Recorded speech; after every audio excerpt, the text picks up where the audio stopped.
new show format. Before we get going into the year 2012, we thought it would be fun to take a look back at all the news from 2011.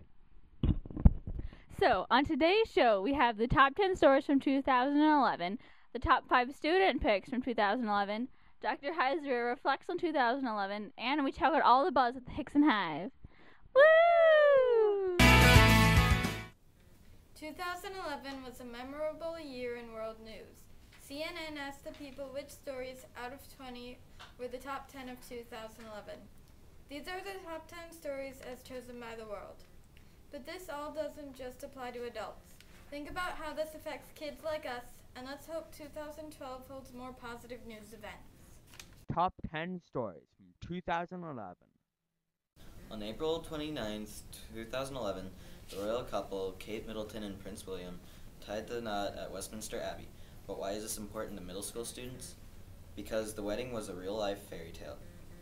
The wedding was huge, and so many people tuned in to see the gorgeous event, including politicians and movie stars.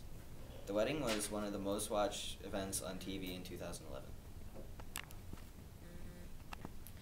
In one of Wall Street's worst days in history, S&P has lowered America's credit rating from AAA to AA+. S&P is an organization that gives credit ratings to almost every country in the world. Credit ratings go from AAA to D and are like grades that we get, but are given to countries based on things like debts and the reliability that will pay their debts. There are now only 18 countries with AA rating out of 127 countries rated. Even though America's not perfect, they still got a good grade on their test. Have you ever thought about how much money Americans make?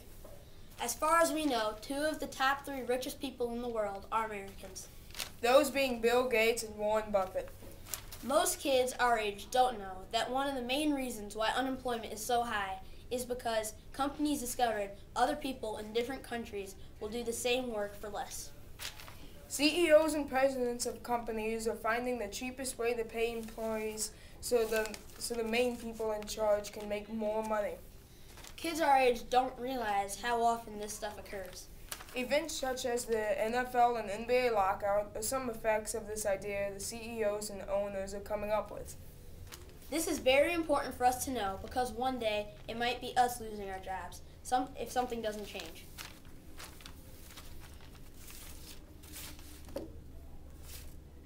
Yes, hello? Okay, I'll let him know. Taylor, you've been laid off. What if everything was taken away from you and you were left with only the shattered remains of your life?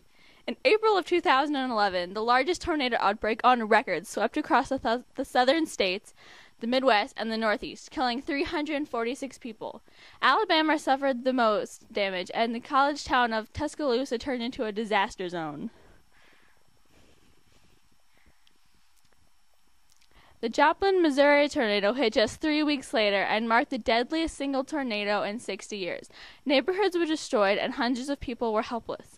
A lot of us, being from Missouri especially, have helped out the Joplin tornado victims.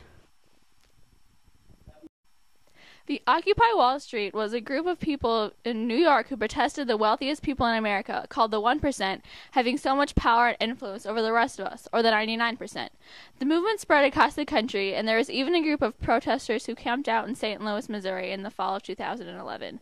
The movement gave many people who are unhappy with their current economic status the opportunity to be heard.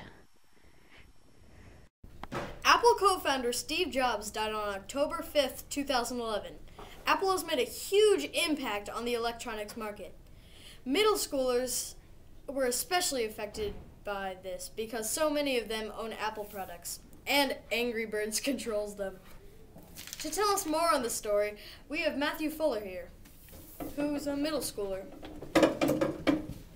Hi, I think I speak for myself and many others in my age group that when I say that Apple has affected our lives deeply. I've looked forward to what next brilliant Apple product Steve Jobs comes out with next. But now that he's dead, I'm not too sure. Do you remember back in January of 2011? That's when the attempted assassination of Arizona Congresswoman Gabrielle Giffords occurred. On that day, outside of a grocery store in Arizona, a man went up to the crowd, shooting 19 civilians and government officials, killing 6 people. Gabby was shot in the forehead, but amazingly survived and is still in recovery today. Hopes to return to Congress. What if it had happened outside of a local schnook store? What would you have done? Arab Spring is a movement protesting against the governments of countries in the Middle East and North Africa due to government corruption, extreme poverty, human rights violations, and unemployment. It began in December of 2010 when a fruit stand vendor in Tunisia lit himself on fire in protest against his government.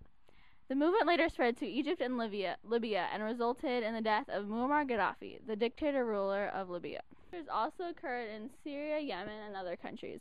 The majority of the protesters were people not much older than us, risking their lives for democracy, the form of government we sometimes take for granted.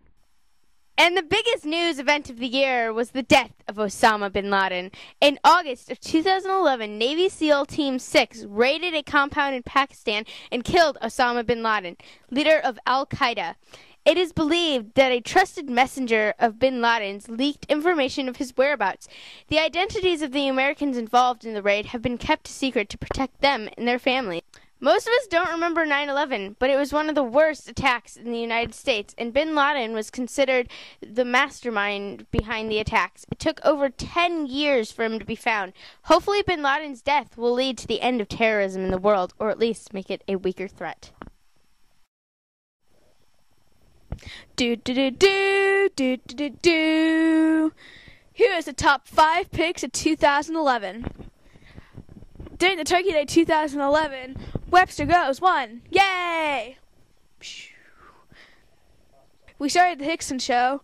Yay! The last Harry Potter movie.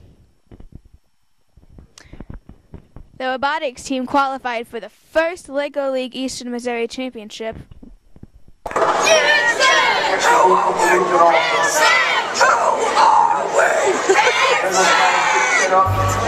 And all of us had birthdays in 2011.